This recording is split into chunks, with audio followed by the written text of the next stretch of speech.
Welcome everyone to Formula Drift Japan, round 4 here at OKUIBUKI.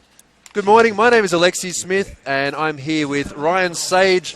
We are your commentators for the English version of today's live stream. Had some great qualifying action yesterday. I think first of all, let's have a look at that. Let's look at the top 10 drivers from yesterday's competition. Yeah, it was pretty solid. We saw a slow start to qualifying. Some of the lower ranked drivers struggling a little bit. As we got mid-pack, we saw guys like Gino Reno really start to lay down some solid, clean, and smooth runs here. You can see the course layout, if you missed it yesterday, is composed of a few outer zones and 2 inside clips. Right, a really awesome job right there by Ichi. This is on run number 1 for him. You see, he didn't totally complete it. He had to pull a little bit of angle out of the car. But Alexi, certainly he got a lot more confident, as did other drivers throughout the competition. Yeah, I mean, we're looking at some of the drivers here. Koichi Yamashita, the angle they're getting on the first corner is amazing, but also the second half of the course, this is where most of the guys have the most trouble.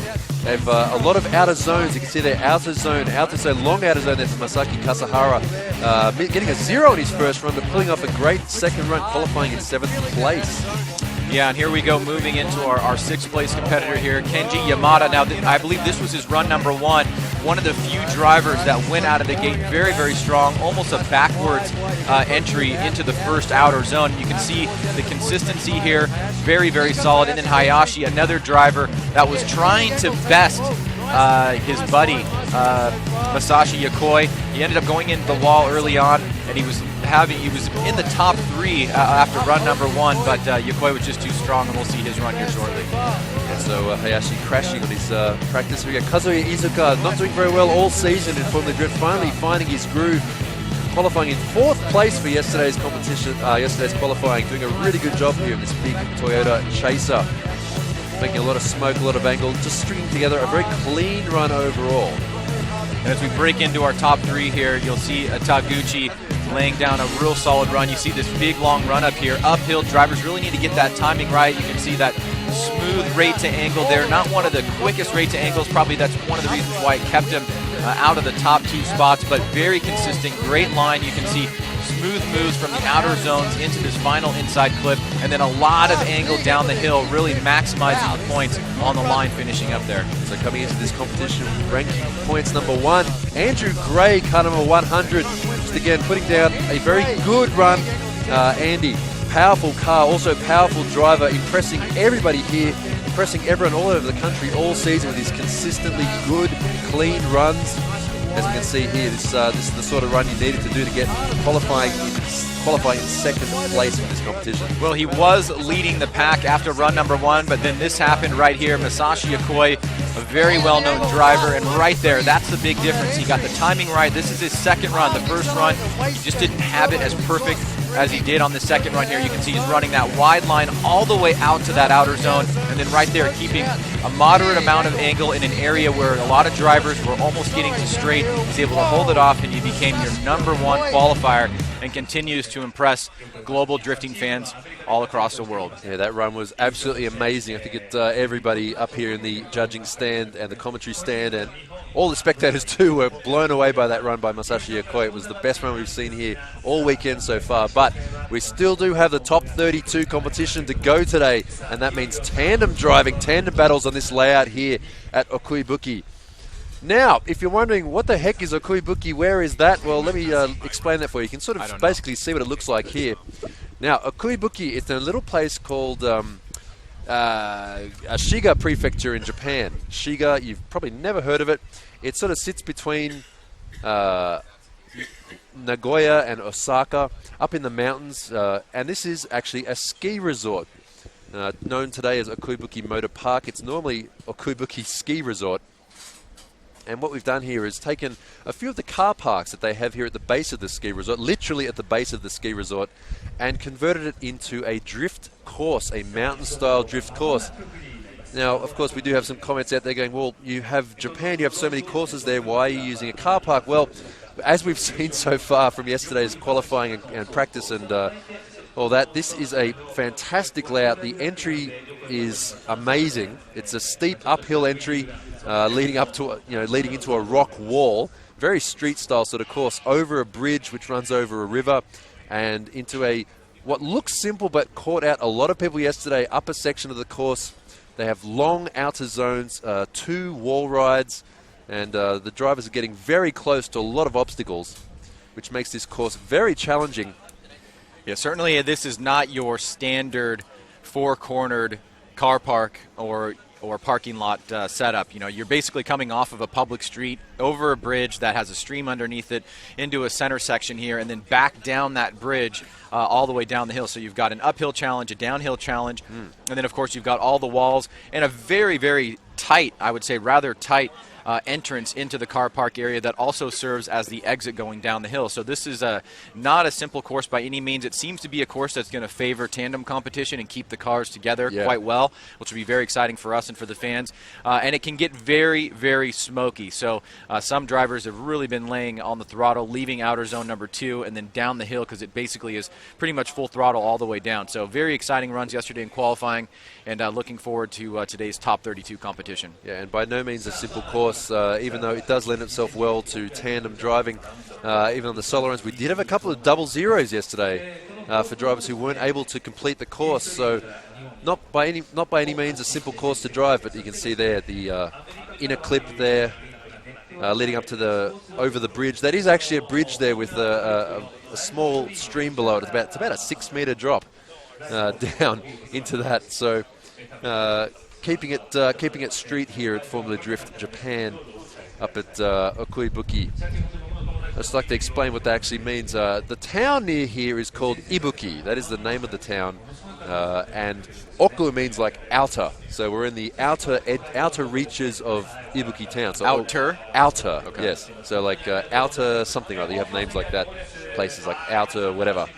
So we're on the far reaches of Ibuki town up in the mountains here. It's made for some lovely shots. I think this is probably the best looking course we've had so far as the live stream is concerned. You can see pretty much the entire layout of, well, everything from where we are in the judging stand here.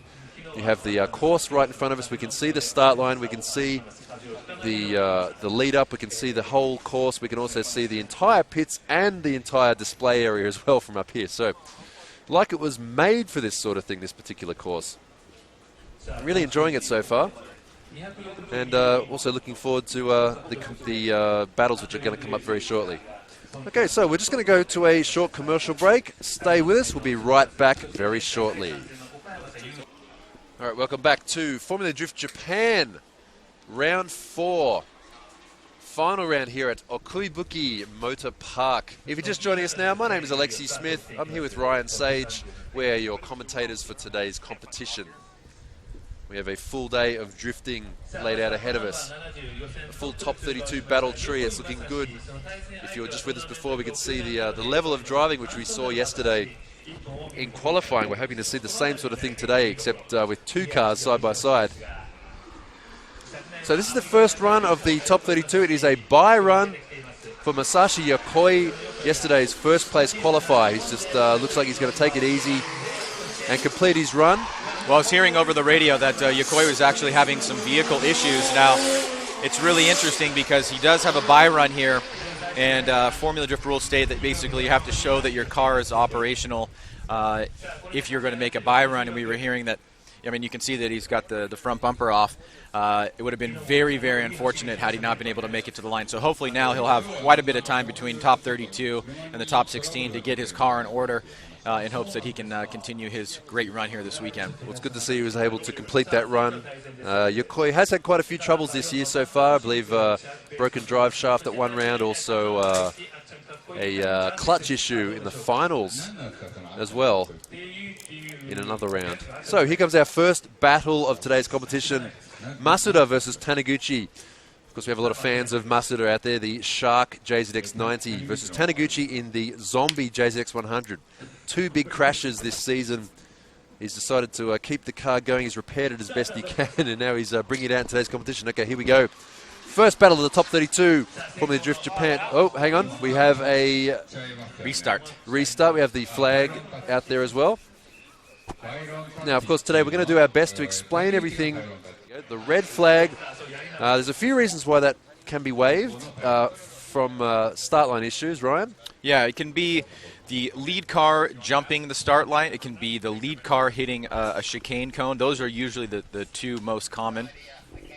Sometimes you'll get a lead car not leaving the start line. So those are basically the three most common that we see, and usually is contained within one of those three there. So it will be a strike for Masuda, and if it's 2 strikes, moving to 3 strikes would be a 0 for the run. So we've seen it one time in the history of the sport, this year actually, which was pretty amazing. But here we go. All right, here we go. So no issues on this start here. Masuda. Wait, oh no, we have another red flag. Now, I think we'd like to point out at this point that there might be 2 issues that are leading up to this. Masuda's car, his JZX90, is about twice as wide as your regular JZX90. His wheels they seem to be sticking out of his guards further every single time. You can see there the width of that car. And the other issue could possibly be that the start line chicane is a bit narrower than it usually is. Yeah, and I was hearing that was a cone hit, so that's 2 cone hits for Masuda. Okay, so he's going to have to be really, really careful here in order to not hit the cones. So yeah, the cones are laid out a bit narrower than they usually are, just as a result of the layout of the track here. So hopefully we can get through. It would be not a good thing for Masuda to get knocked out straight away. Don't strike yourself out, dog. Don't play yourself. Oh, he did actually. He did actually not. He hit one, but it didn't fall over. Okay, here we go. So clean start. Masuda leading, Taniguchi following. Masuda, nice wide line. Really good lead run here for Masuda so far. Taniguchi understeering on the outer zone. Masuda pulling away, clean run for Masuda, but a big understeer there for Taniguchi in the following run. On this part of the course, we have seen a lot of people understeer in that part of the course. It's really weird. I don't know why it happens right there. It seems to be the point where people sort of get off and on the accelerator, and people tend to spin out. Let's watch this replay. So after a little drama there, Masuda will have a pretty decent advantage on run number 1. You can see he gets a much cleaner start this time around. Nice initiation here. Now, Taniguchi, the biggest point of this run is going to be right here as he transitions. A lot of angle in the car, and then right there, a big understeer, and he goes off course, actually. So Masuda will have a big advantage after run number 1, essentially a 0 for Taniguchi, and he'll have a lot of ground to make up here in hopes of trying to claim a spot in the top 16. That's a bit of a shame there for Taniguchi. So let's watch this replay one more time. So you can see there, outer zone on the entry and an in clip just there. And then this outer zone here. This outer zone has caused a lot of trouble for a lot of people. You can see that Taniguchi understeering, taking out the outer clip, the end of the outer clip zone pylon there. Do we call it a pylon or a cone, or what do we call it? We go cone. Cone, okay, we'll say cone from now on. Taking it out, and big understeer. That's going to be a 0 for him there, of course, because he did go off course. So not a great start for Taniguchi in the red car on the left there. Masuda there on the right. This time Masuda has a straight line start this time. He doesn't have to dodge the cones in the chicane, so probably no more issues for him, hopefully, for hitting cones.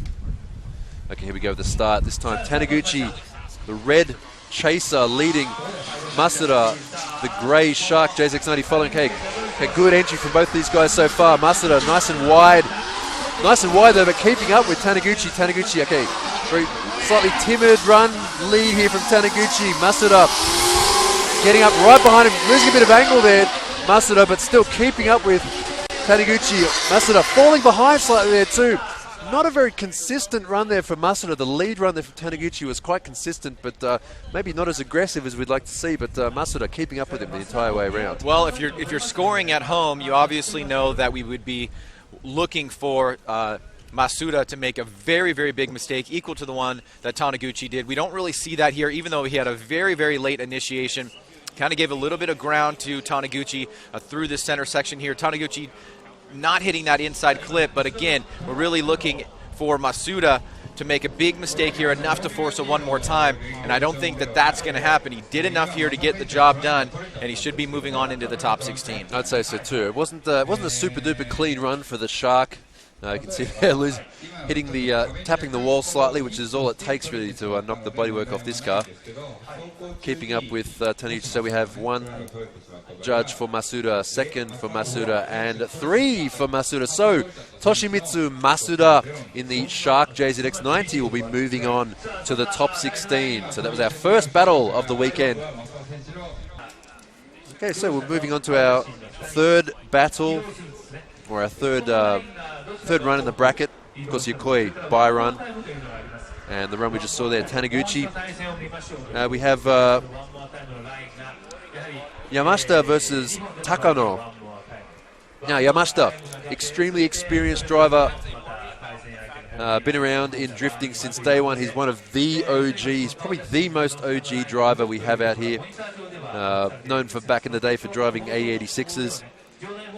And in the background we have Takano. This is his first time ever entering a Formula Drift competition. He used to do, he's done all the other competition series in Japan. He thought he'd give Formula Drift a try to see, how it felt, to see if the feeling was a little bit different, just as an experience. Obviously, he has no chance of winning any sort of championship coming in on the final round, but he said he's just here to give it a try and have some fun.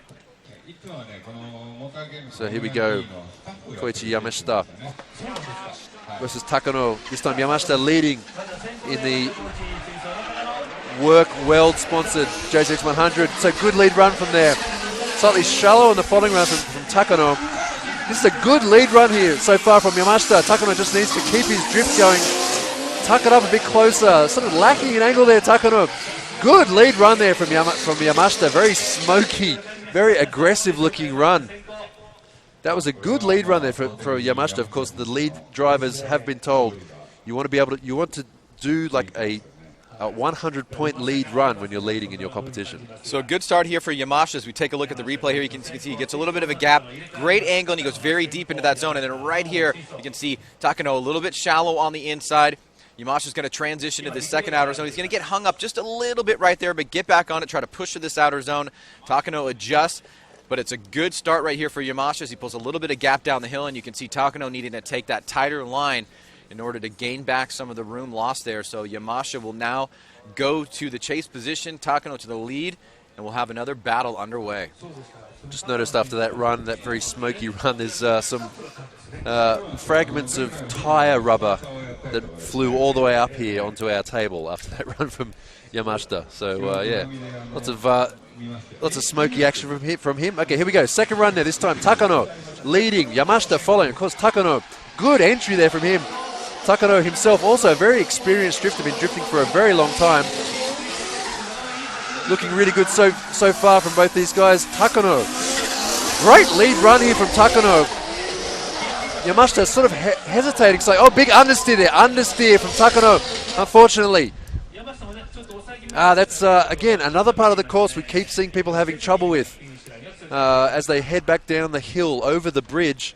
Big understeer there from lead car Takano in the S14 Silvia. Well, I was getting the intuition that we were possibly going to see a one more time here because I thought Takano did enough to get some back. You'll see Yamashita struggles on the second part of the course here. He loses some ground to Takano, and then Takano is able to push forward, fill that outer zone. But as we come down the hill here, right before the finish line, he's going to have a big straightening right there, and Yamashita almost has to stop to avoid contact. So I think that might put the needle back in Yamashita's court, but we'll see what the judges say here as we've digested both runs now and go to the scorecards. Yeah, I've got to agree with you there. It was a really obvious understeer there from Takano. So we have 1, 2, 3 judges in favour of Yamashita. So that's a shame for Takano. It looked like it was going to be one more time, but the winner of that battle is Koichi Yamashita in the Weld Work Racing JZX 100 Mark II. So those are the two parts of the course. We've already seen 2 mistakes on the 2 parts of the course that we've normally seen mistakes so far in our qualifying and also in practice. As they come down the hill, over the bridge, down the hill, the guys who are doing this course a bit better than everyone else seem to really throw their cars into there, which is understandably a scary thing because it does really drop off quite steeply after that bridge. And of course there is a rock wall directly in the direction in which you are trying to throw your car. And there is an inner clip point there too, which you're supposed to be able to hit. So a combination of many things on this course, challenging our drivers here this weekend. Okay, so our next competition now, Ichiyanagi versus Hisano. Ichiyanagi, yellow car. Hisano following in the S15. Nice, wide run there. Whoa, bit too wide there for Ichiyanagi. Bit too wide, understeering. But still continuing his run. Hisano not really too worried about that, keeping up with Ichiyanagi quite well. Here they go down the hill. Ichiyanagi looking quite good. A little bit of a hesitation there from Hisano, but mistakes from both drivers, but on the entry, a fairly big one from Ichiyanagi, heading out all the way to the edge of the track towards the rock wall. Got a little bit exciting there, almost had some contact into the wall. You can see right here, Hisano keeps Ichiyanagi very close, and then separation here as Ichiyanagi accelerates, and he goes real deep, nearly hitting that rock wall. You can see right there, Hisano tucks up on the inside, then he kind of straightens out as he transitions to inside clip number 1. Now both drivers trying to get their grounding here as Ichiyanagi heads toward that outer zone. Hisano trying to chase him down. A little bit more mistakes coming down the hill into inside clip 1, but really that first half of the battle, both drivers making some pretty sizable mistakes there. And so now the judges will have one run in the books. They'll switch it up. Ichiyanagi will go to the chase position, and Hisano will take the lead. Yeah, Hisano this time leading. Of course, we saw Ichiyanagi in the yellow 1-via running really wide, but Hisano sort of using that to his advantage, catching up to Ichiyanagi, but we saw there understeering slightly as they went over the bridge, so probably fairly even so far for these two guys. Okay, this time Hisano, S15 leading. A little bit slower on his entry this time than Ichiyanagi. Good angle, again, really wide line, taking out the marker cones. Ichiyanagi trying to get in really tight on, and losing his drift. Ichiyanagi in that same position, that same part of the course, losing his drift behind Hisano.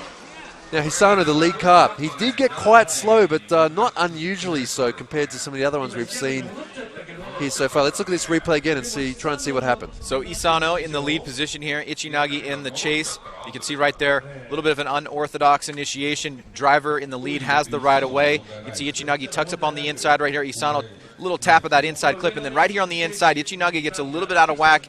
He takes that tight line. He's not able to pull it off. Hisano was also coming off that outer zone a bit early there, so judges will have to take both of those things into account. You can see here big separation as both drivers cross the finish line and head back down to find out who is going to win here in the top 32.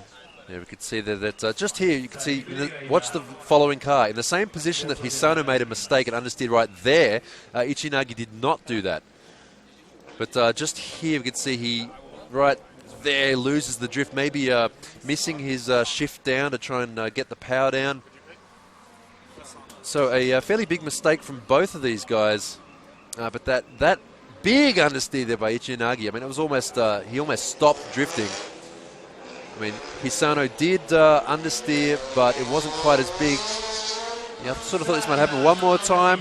One in favour of Hisano in the S15, two in favour of Hisano in the S15 Silver, the silver colour we just saw there. So Ichiyanagi in the yellow 1-via. Unfortunately for him, that was a very big and very obvious mistake there, where he understeered and lost all his drift and almost came to a stop. So unfortunately for him, it could have been a one more time if it wasn't as bad as that, but Ichiyanagi in the yellow 1-via getting knocked out. Taichi Hisano moving on to the top 16.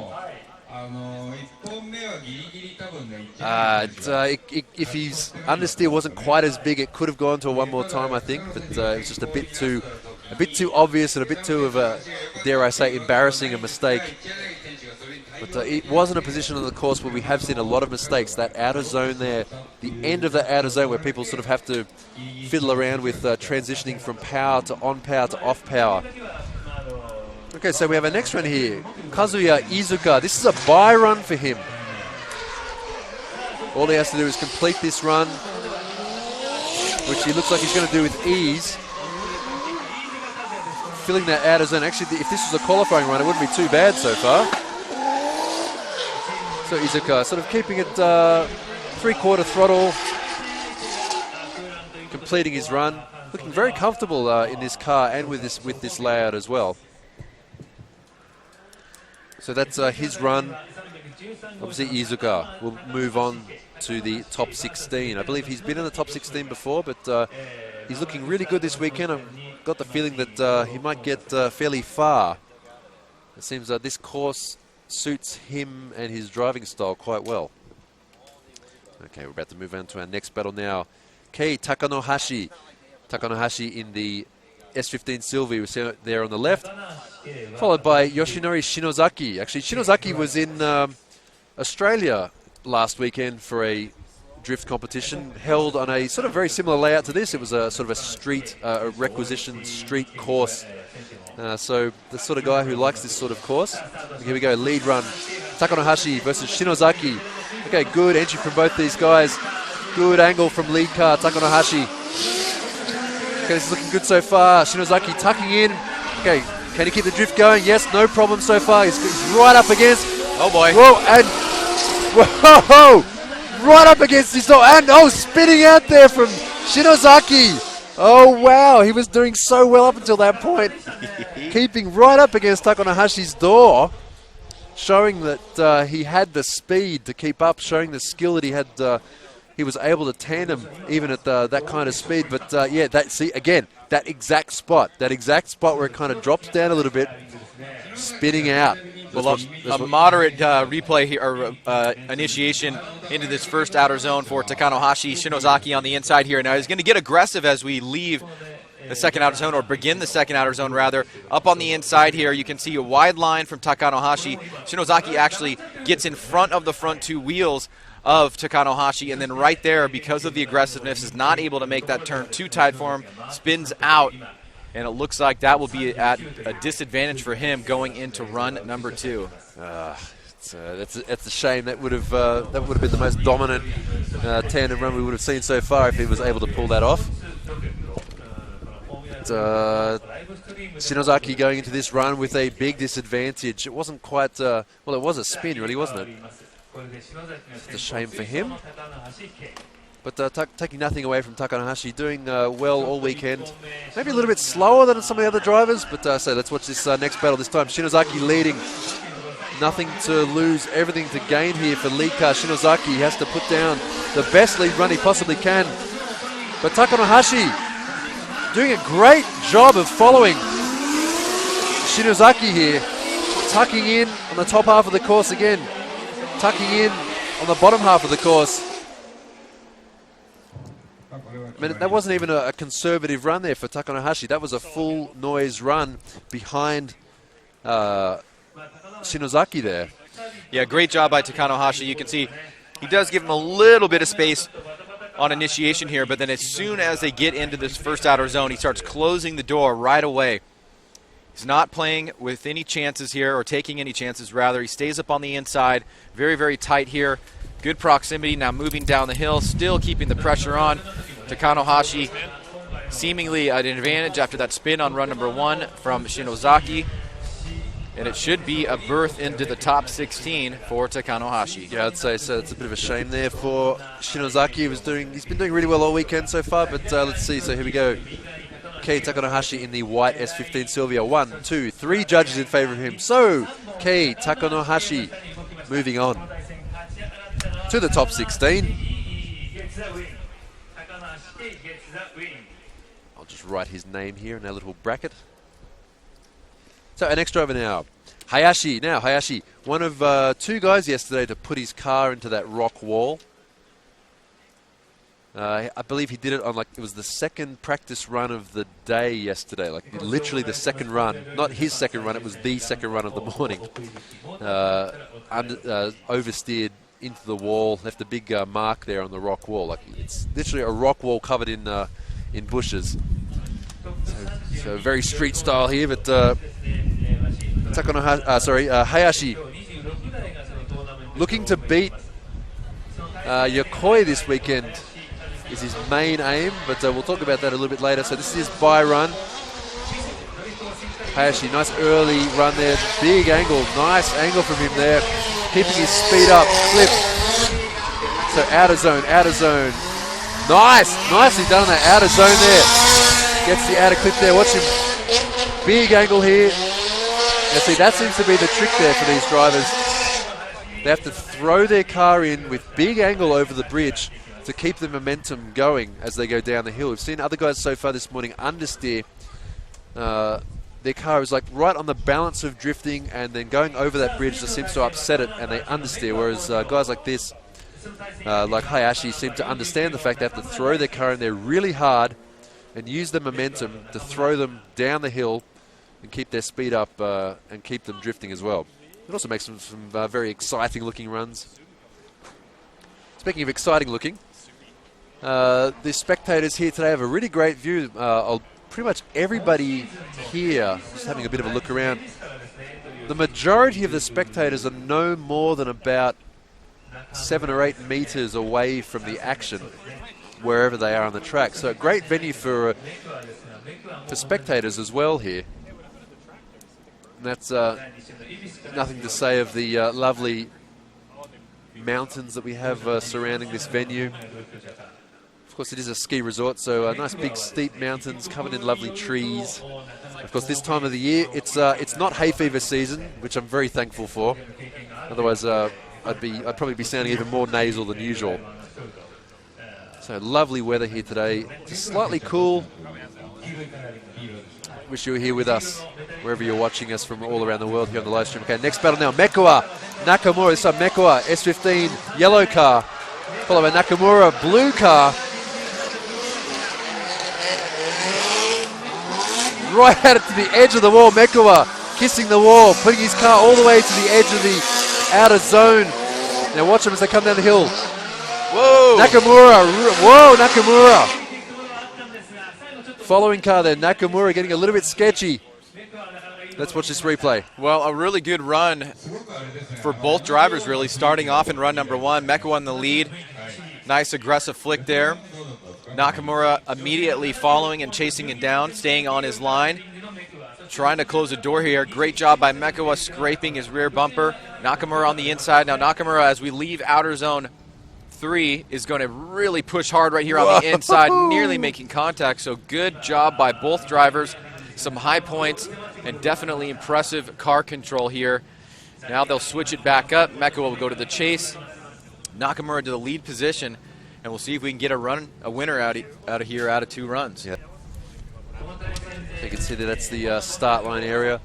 Of course, even though this is a course which it's not a racetrack, but we have everything here that we normally have at a Formula Drift event. We have the a nice big, extremely big burnout box that all the drivers can warm up their cars with down the bottom there.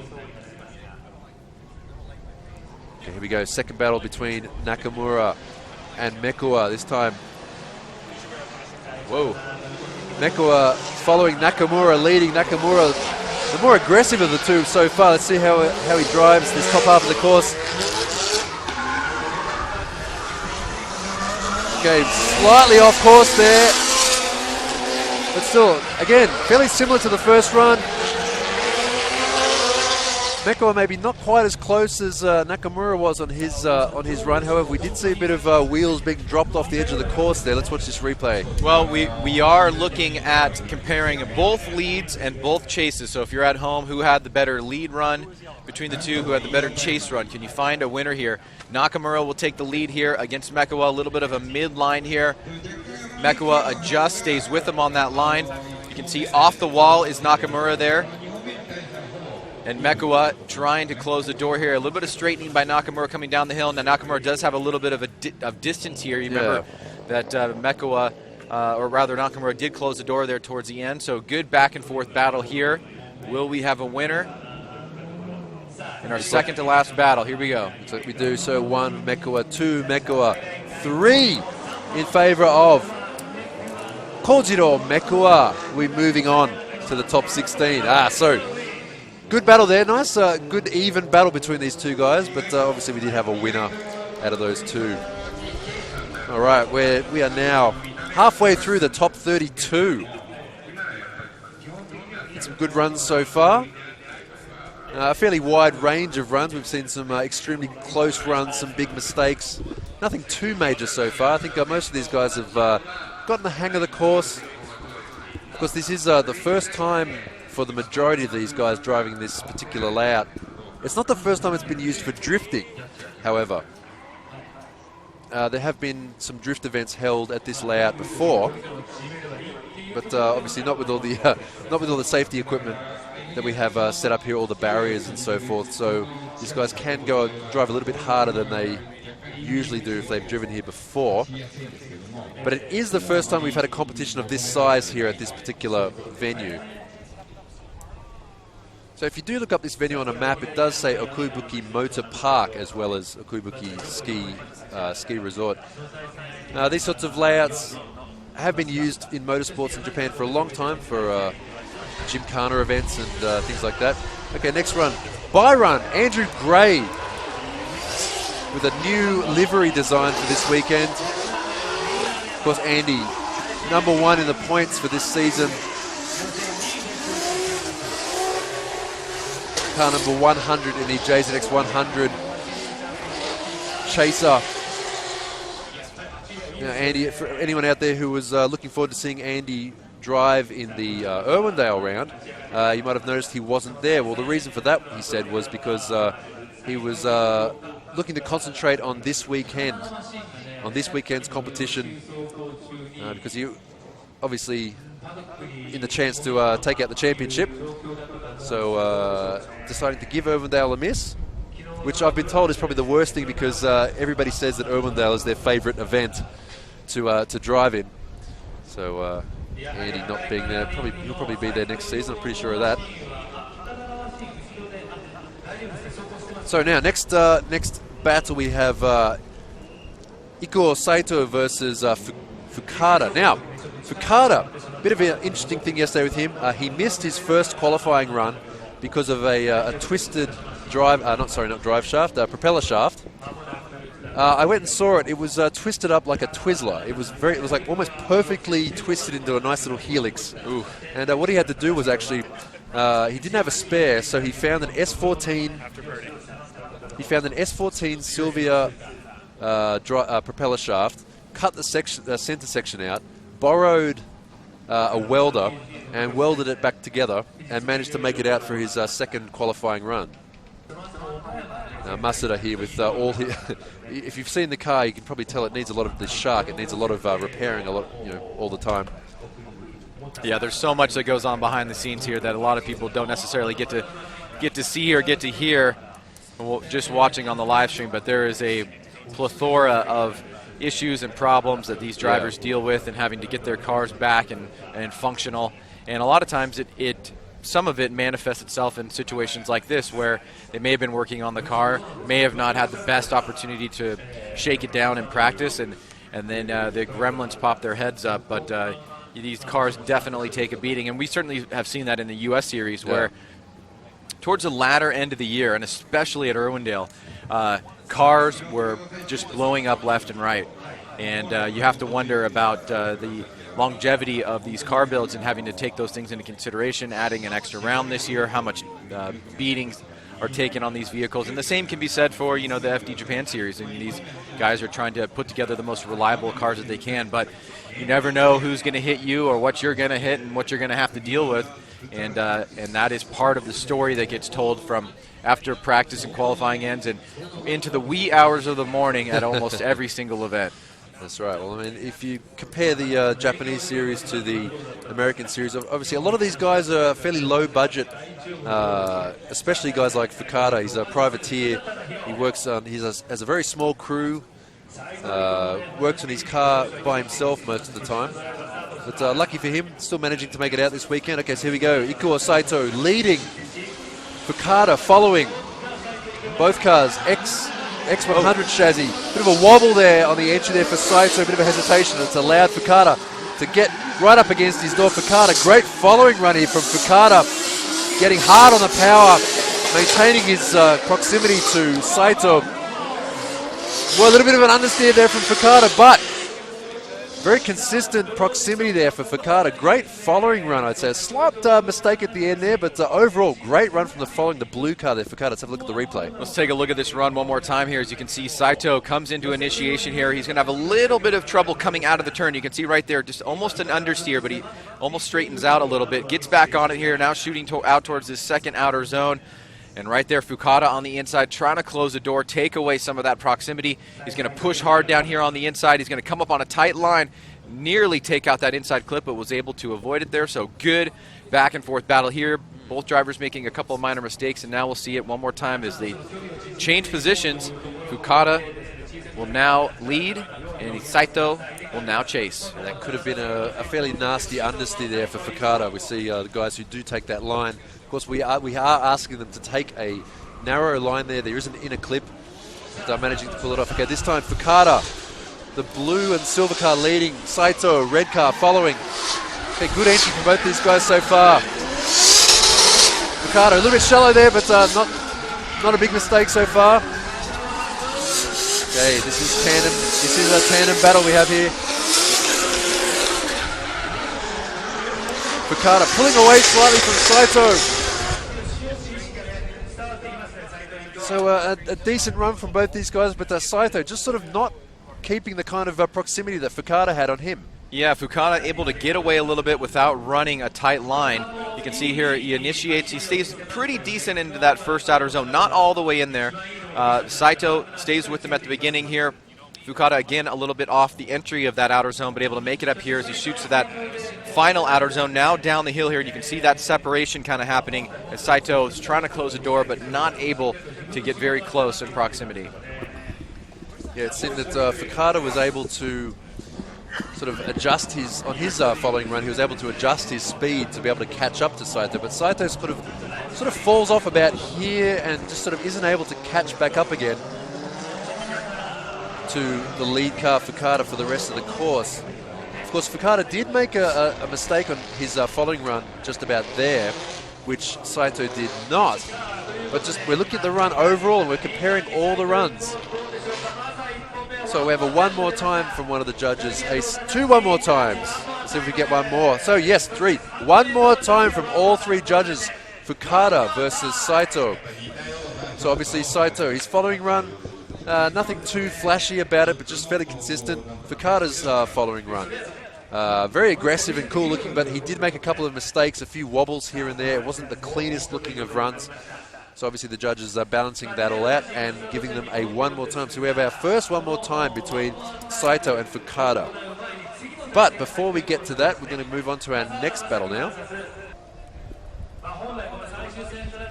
We have Kasahara at the start line. We have Nagata there. Kasahara, a very young guy. I'm not sure how young I forget exactly how young he is, but he's in his early 20s, that's for sure. Very skilled driver. Oh, you can see his face there. All right, here we go. About to start this run. Kasahara will be leading. Tsukasa following.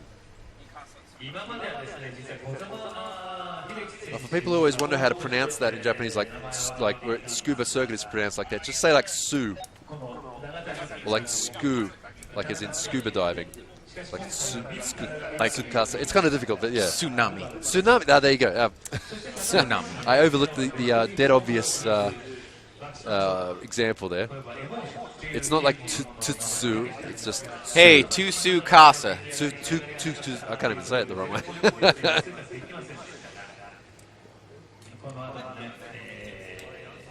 Getting him on the start line there. So Kasahara's car, S15 Silvia, set up in a very sort of extremely balanced way. The way you see it, it rotates around its axis is it's sort of very sprite. Looks like it's on its toes all the time. He sort of his style is keeping his momentum up all the way around rather than using power and weight shifting compared to some of the other guys. He'll be leading this run. Okay, here we go.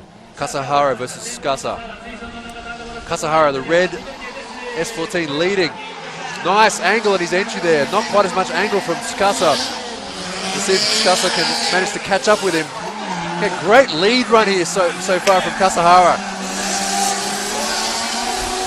Tsukasa getting really hard on the accelerator, creating a whole lot of smoke, but not a lot of traction there. Did you see that? He was right after the outer clip, he got really hard on the accelerator to try and catch up, but it just all turned into smoke and noise and no forward momentum. Let's watch this replay again. Well, Kasahara blasts out of the pocket here. You can see he initiates and he times it perfectly. Very good job on that first outer zone. Just a few feet off, maybe even just a foot off. Perfect job on the second outer zone. He was right up against the wall.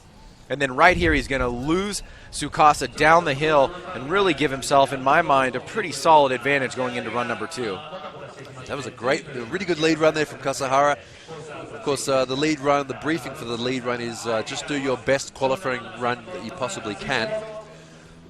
But yeah, Tsukasa, it was really obvious there when he got on the power. Kasahara just managed to pull away from him. Okay, red flag. We had a red flag on the start there. Maybe Tsukasa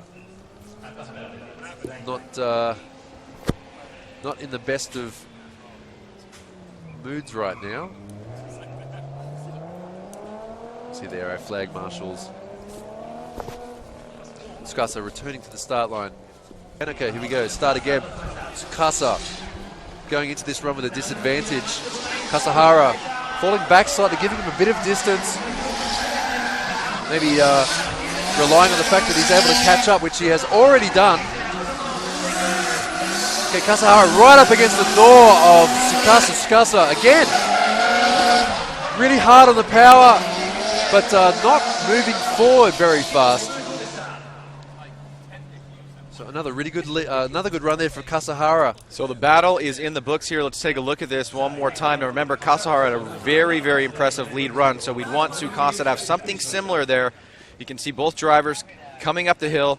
Good initiation there. Nice job on that first outer zone. You can see Kasahara takes a tight line there, maybe giving a little bit back there, but then Tsukasa is really off that second outer zone, especially at the beginning, and it gives an opportunity here for Kasahara to really maintain good proximity. He lacks the angle a little bit down the hill, so not a perfect run in the chase position by Kasahara.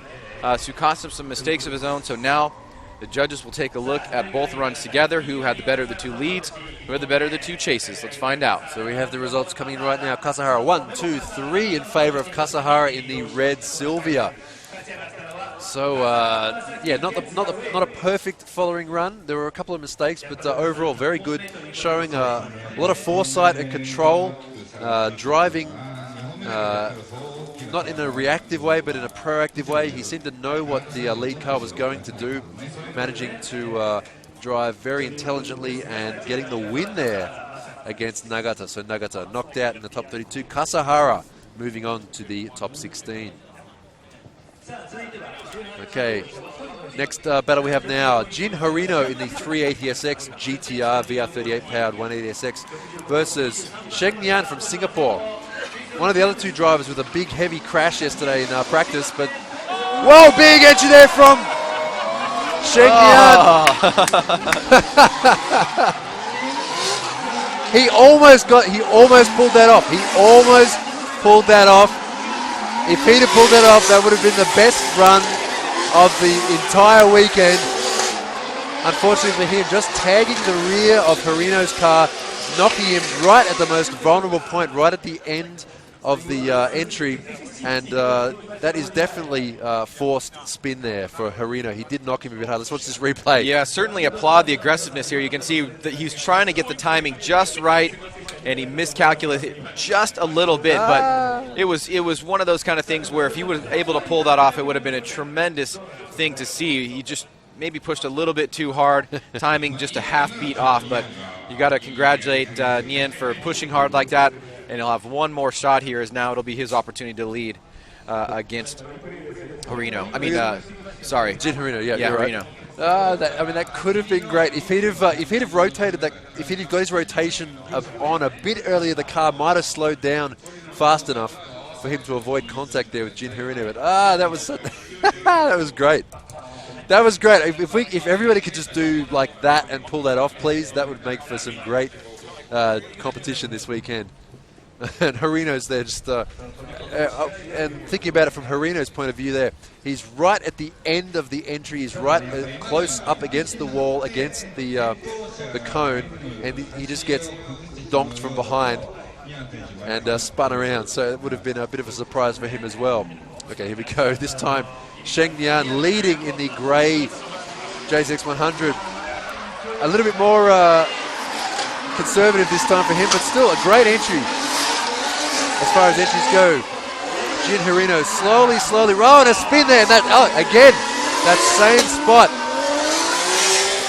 spot there, right at the end of the outer zone, a spin there for Shenyang. So, Harino completing his run cleanly. So 2 major mistakes there for Shenyang. Let's watch this replay. Well, obviously, with the 2 at least on the face zeros, definitely on this second run here, because this was unimpeded out front, but it's going to be tough for the judges to have anything to go in the case of Yen. And you can see here the spin out there, just kind of putting a stamp on it. So Harino will move on into the top 16. Love Shang. He's a great guy, and definitely fun to watch him as he continues to progress and learn, not only here, but running the Pro 2 Series back in the U.S. And I'm sure we'll see him next year as well. There's a bit of a shame there after that. So push him right. There we go. 1, 2. So Andy Yen, Robbie Nishida, and Ryan Lantane are our 3 judges here this weekend. All to the right. Push him right in favour of Jin Harino, moving on to the top 16. So that was fun. That was fun to watch. But unfortunately for Shenyang, Harino moving on to the top 16. Okay, so next run here. Another bye run. If you're wondering, why do we have so many bye runs? Well, we did have a few double zeros yesterday, unfortunately. So here he goes on his solo run, his bye run. Of course, treating it as a good test, I suppose. His car's been running fairly well all weekend. He's been looking like he's been enjoying this course as well. Throwing it in nice and hard, in a clip, out of clip, and down over the finish.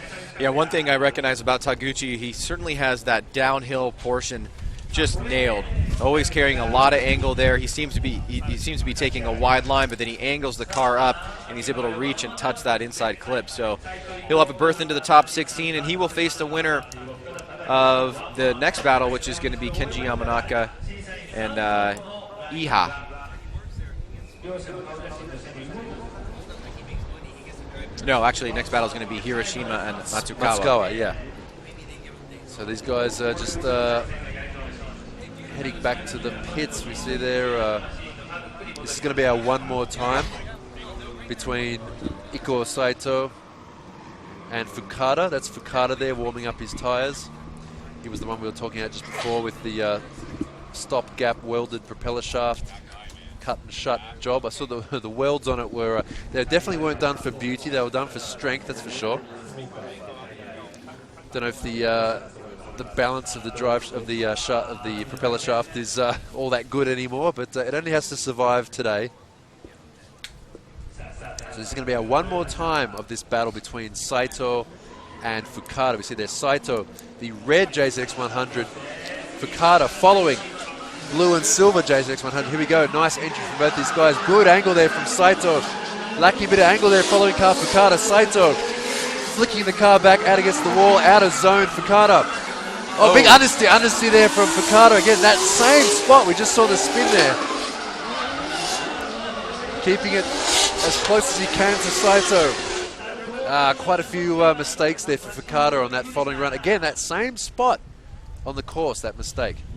Let's take a look at this again here. Saito out front, Fukada in the chase position. Both drivers accelerating up the hill. Saito initiates a little bit off that outer zone. You can see Fukada taking advantage on the inside here, trying to close the door. But watch as we transition out of the outer zone to right there. Fukada is going to have a pretty sizable mistake right in front of the judging stand here. Now down the hill is Saito pushing through to that last inside clip, which he just missed by a little bit. But probably the biggest thing would be that mistake right at the end of outer zone 2 from Fukada. Yeah, it's right in front of the judging stand. It's extremely obvious, and that was probably going to give him a bit of a disadvantage there, unfortunately, for Fukada. For Saito's run, a good run overall. Not too amazing or flashy, but still a solid run for him. Okay, here we go. This time Fukada leading. Fukada has to throw it all out there, shifting up through the gears. Nice early entry there. Both these guys, similar angle.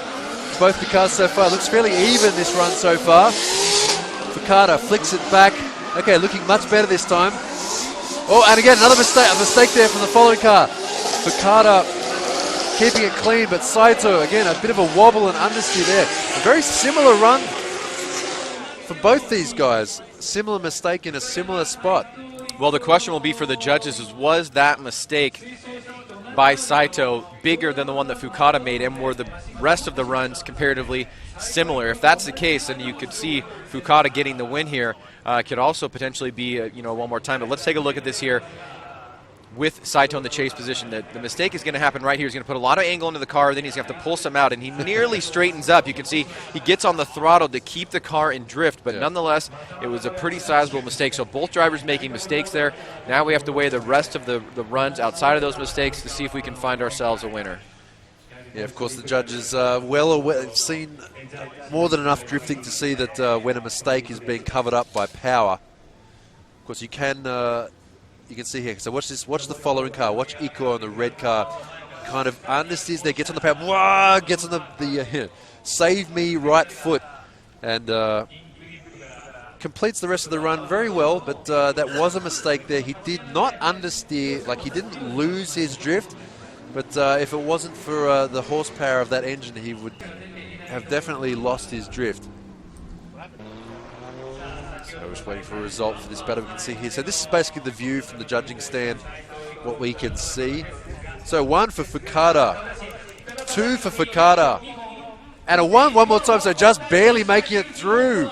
Tadahiro Fukada in the blue and silver JZX 100, just getting in front of Ikuo Saito. So we can see a 1 more time from Ryan Lantane, one of our judges. So just barely making through. So congratulations to him.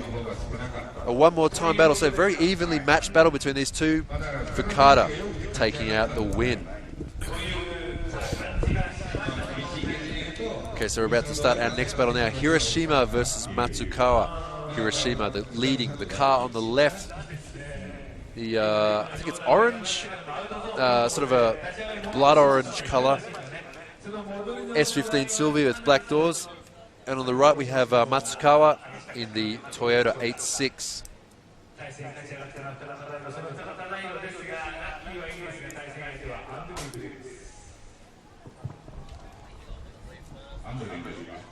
Okay, we're about to start this battle now.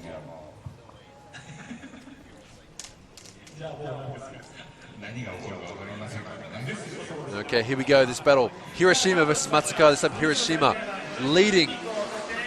Orange S15, Matsukawa the white and black Toyota 86. Okay, good lead run so far here from Hiroshima. But Matsukawa tucking in behind him on the upper part of the course, out of zone. Let's watch how they throw it down the hill here. A fairly conservative run from both these guys so far. Nothing too super aggressive from either one of them. Let's take a look at this replay here. Hiroshima starts off pretty solid. Like you said, nothing super dynamic, but he does check a lot of the boxes here. You can see he's going to come into initiation, kind of a slow roll into it. Decent job there. A little bit short on filling the zone, but he's going to do a much better job on outer zone 2. Nice and tight here. You can see Matsukawa trying to follow the line as best he can. Hiroshima reaching into that third outer zone, and down the hill here he's going to be just a little bit long on that last inside clip. Matsukawa, on the other hand, not really pressing the action. He kind of stayed on the line as best he could. So now he'll have an opportunity to lay down a better lead run if he can than Hiroshima, and Hiroshima's going to try to press the action here to make it a decisive victory for him. Yeah, that's what he really needs to do. I think Matsukawa's following around there. Just sort of, if he was about at least half a car length or a car length further forward than he was, it would be much better result for him, I get the feeling, but just sort of not quite as, like you said, dynamic a run. But he has a chance here. So this is actually a good chance for Hiroshima. If he can get right up against Matsukawa for most of the course, it's going to give him a much better advantage. Actually, what's going on here? We have Matsukawa rolling back down into the staging area. We do have Hiroshima on the starting line. So diff, that is not something that can be changed that easily. So see, he's on the see our staff down there. All right, he's taking off his gloves, which in motorsport, you know, when you say I'm pulling off the gloves, that's not a good thing in motorsport. It's usually a bad thing. He's got his helmet off too. So, yep, all right. So I believe that is going to be a retirement there for Matsukawa, which is unfortunate. We're looking forward to seeing what Hiroshima could do in his following run. So that's going to be a solo run there for Hiroshima. Of course, Hiroshima also under the rules. He does have to complete this run to show that his car is working as well.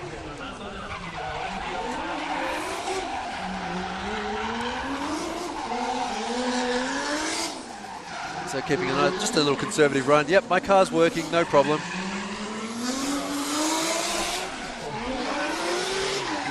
It's drifting. It's not like poker where you can just win and then hand in your cards. You have to flip over your cards on every hand. Drifting and poker, interesting. Are there any parallels there between drifting and poker? It's done by. Can't really bluff or can you? Can you bluff your opponent? Well, no, you can't. I don't know. Can you? Well, let's not go there with the whole bluffing. I guess is like. You know what it is? You can trick them, though. You can trick them. You can trick them. You can fake them out. You can do things like that. But for everybody, especially for everybody watching, it's like when you watch it on TV. Where you can see the cards and you can tell.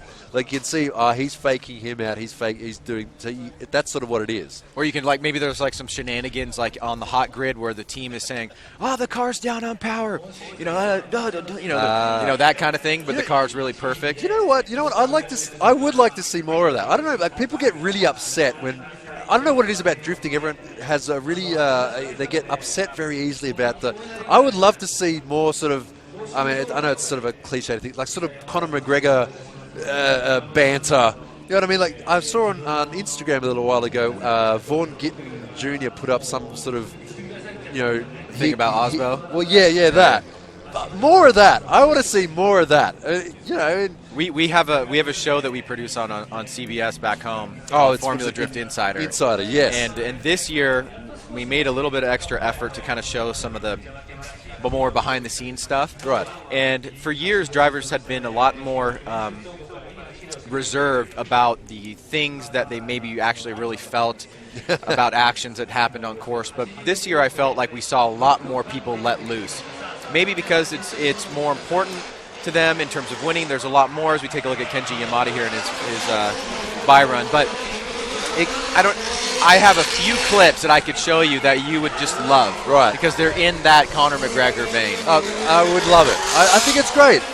And look, a lot of drivers, they're friends as well, so it's not malicious. It's just it's fun and it makes it interesting. It adds an extra sort of thing to it, and it gives the drivers an outlet too. There've been quite a few times where I've seen people drivers posting stuff on Facebook that's extremely passive aggressive and kind of and it's like, come on, guy. Have fun with it. You have a chance to have some fun with something here. Well, it's not, but it's not in the same sense of like what McGregor is doing, where he's playing a pseudo character. Yeah, he's trying to sell a show, yeah. And people want to see what he's going to do. It's the same thing like with Mayweather. They understand that, and in some sense, drivers can also do that.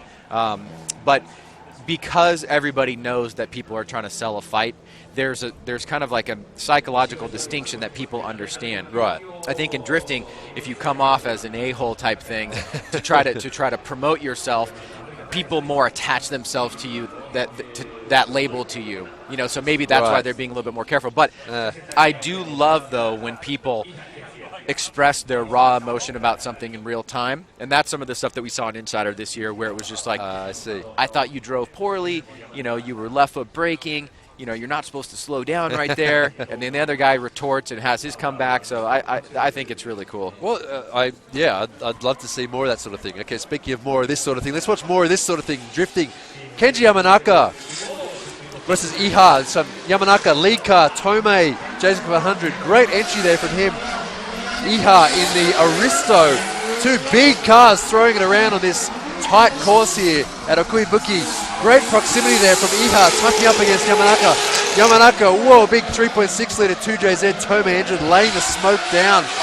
Iha falling behind slightly, getting really late on the power there. Huge cloud of smoke going up here. Let's watch this replay and these two guys go to battle here. Well, this is our last battle of the top 32. Yamanaka in the lead position. You can see right there a little bit of slowdown. Iha almost makes contact with Yamanaka and then gets really off-timed here. He's going to be on a very inside line. Yamanaka, good angle through inside clip number 1. Nice job on outer zone number 2. Iha, much tighter line here through outer zone number 2. A little bit of straightening there by Iha as they leave outer zone number 3. Yamanaka back down the hill. Pretty good job on that last inside clip. So, interesting start as both drivers get very, very close to each other up the hill. Now they'll switch positions. Iha out front, Yamanaka in the chase. Yeah, two of the biggest cars we have here. There's the big, huge wide body on Yamanaka's car. Very impressive looking car. Iha's Aristo, the only Aristo out here this weekend. So there we go. This time Iha in the red Aristo will be leading Kenji Yamanaka. Okay, we have a red flag for the start. We're going to have to do a restart there. I can see that I can see Kevin, our technical director down there, readjusting one of the cones on the start line. So obviously it was as they say in Japanese, a pylon tachi, or a pylon touch. They call them pylons here. Cones. In Australia we call them witches' hats. Witches' hats. Oh, I like that. That's the best one, I think. When you were living in Australia, was the World Time Attack Challenge going on? Yes. Yeah, I was like, I think I went to like the first one. Did you watch any of well, obviously, last night? I watched a bit on Facebook. Like we said, we had the World Time Attack event there yesterday. Great event. We had Chris Forsberg, a battle between Chris Forsberg and Daigo Saito. Chris in almost a replica of his car, V8 350Z, built by MCA. It blew up though, didn't it? It did, yeah. And also Daigo Saito in his Lamborghini. So some great demo drifting last night. But speaking of demos, this is not a demo. This is a battle we have here. Iha leading. Yamanaka following. Yamanaka very close on the entry there. A little bit of slow entry there for Iha, giving Yamanaka a chance to catch up with him. Watch him as they flick it back around the outer zone. Yamanaka has a chance here to catch up with Iha. Not a bad run from both these guys. A little bit damp on that run compared to the first run. But let's watch this replay again and see. Watch this start here, I think. Yeah, slow progress up the hill here. We saw that on run number 1, almost some contact. You can see a little bit slow by Iha until he gets into initiation. He's going to be a bit off that first outer zone. Now Yamanaka looking for an opportunity to attack here as Iha kind of gets a little bit shallow on the entry of that outer zone, but much better job on the exit, leaving outer zone 3, wrapping it around this last turn here and going down the hill. So both runs in the book now, and we go quickly to the judges' scorecard. Okay, so we're going to get a result here. So one for Kenji Yamanaka. Yeah, I think the first run there is going to be the stronger of the two runs there for Kenji, giving him the win. So Kenji Yamanaka in the Tomei JZX100 Mark II will be moving on to the top 16. Okay, so that is the end of our top 32 battles here at OKUIBUKI Motor Park. And that's us up here. Hello! That's us here in the judging stand. We're over on the far left of screen. We've got a great view. We have this very cool sort of rock formation below us. It makes us look like a sort of a castle up on a hill. So this has been the top 32 bracket here at Formula Drift Japan, round 4 OKUIBUKI. We will be back. The time right now is 11:15 here in Japan. We'll be back at about 1 o'clock. So just if you want to check what time that is, we'll be back at 1 o'clock for the top 16 through to the finals here at OKUIBUKI. This is Alexi Smith. I'm here with Ryan Sage. We'll see you later on today. We're just going to head to a commercial break now. Stay with us. We'll be back later on today for the top 16. See you then.